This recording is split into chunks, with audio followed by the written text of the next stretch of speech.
Of course, the BJP condemning the Congress party, calling them anti-Hindu. In fact, they're all out on the streets protesting, many of the protesters there raising slogans of Jai Shri Ram. You saw that heated visuals coming in right from the start of the day today. That's there, the visuals on your screens showing the kind of clashes between the protesters and the police for pulling down the Hanuman flag and erecting the Indian national flag. I have with me Mandya's MP, Sumalata, joining us live. She's an independent MP who was also supported by the BJP at that point when she fought her elections. But Sumalata, you know, a bipartisan view of what we're seeing here that's happening in Mandya. How would you really look at this case? It's really become a law and order concern. Section 144 has been implemented and the Congress says this is nothing but absolute violation of the law. No permission was procured to put up the Hanuman flag, yet the villagers have defied that rule.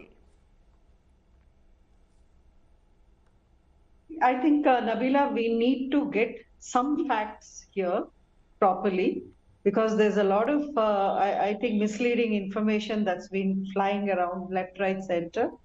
Yes, the permission was obtained from the district admin, and they had hoisted the Hanuman flag around a week ago. You know, they had obtained permission to erect that Vajastamba, as we call it, the 108 feet Vajastamba, which is, which was erected to hoist the flag. I think it is more of a technicality because a resolution was passed in the panchayat, and then being villagers, they took it as an informal permission to hoist the flag, because of the Ram Prana Pratishtha which was happening in Ayodhya. I think this was intended as a celebration for that, and the whole intention behind them taking a permission or collecting money from house to house to install this was purely this. In Keragodu village, everybody was aware of this. It's not like it came as a shock. Otherwise, why did the district admin keep quiet for 6 days before they pulled down the flag? You know, but that said, Ms. Sumalata, it's now become an issue where the questions are on what's priority for the BJP and the government, for that matter. It really comes down to an issue of a national flag versus a religious flag. If I may ask you, what are the BJP's priorities, or what are your priorities? First, I beg to differ here. It is not an issue between national flag or a religious flag. It is just the issue of a religious flag being taken down unceremoniously without taking the villagers into confidence, and a situation which should have been handled very sensitively. You should have called the village heads, discussed it with them, and explained it to them that, this is not the place where you host a religious flag, and probably, they could have come to an understanding and said, okay, because if it was violating rules, then why did you let it happen for 6 days? They should have come there and taken it down the minute it was put up. Nobody had an issue there. No villager went and complained. Nobody locally went and complained until it came. See, if it is politics, which is being said that the BJP is playing, then you have to say that the Congress first entered the political issue here by, just asking them to pull a flag down, knowing very well the repercussions of what was happening. See, I'm not going to sit here and talk for any party. I'm an independent MP and I have my own views on this. I need not support any party's ideologies or viewpoints here, but I have my viewpoint on this, which I had tweeted or on X. But at this point, we see the Chief Minister Siddaramaiah, who says this is nothing but a violation of law. It's solely an issue of violation of law. No permission was given to the villagers to hoist anything apart from a tricolored flag. He's also flashing the permission letter in response to the BJP slamming them for being anti-Hindu. This this is why I'm saying just please take note of the details, Nabila, here.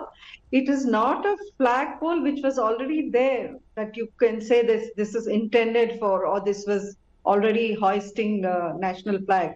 This flagpole was erected by the villages of these people. There's a Seva trust called Gauri Shankar Seva Trust, which has been, holding these kind of religious ceremonies in that area from 30 years.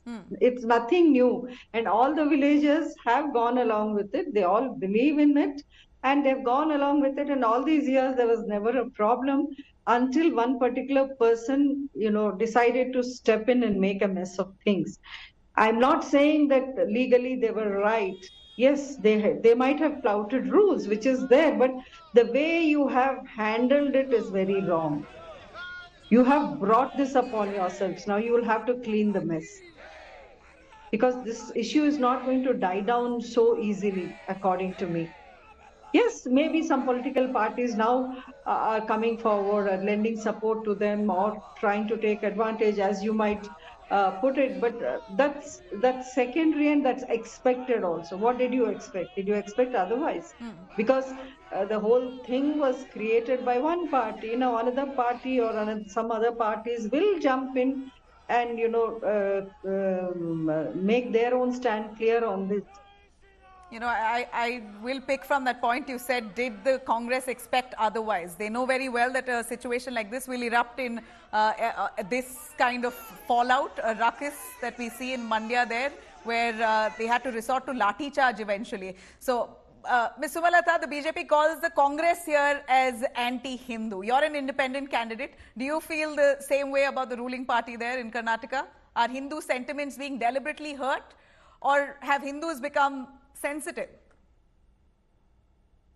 See, I am a Hindu, so I don't know if I should go really deeply into it. I see myself as a Hindu with liberal views and a Hindu who's, had friends in all the communities, and I don't see any issues with anything ever. I think India is one of the best countries for all of us, for all communities, and we should be rising above, this community sentiments.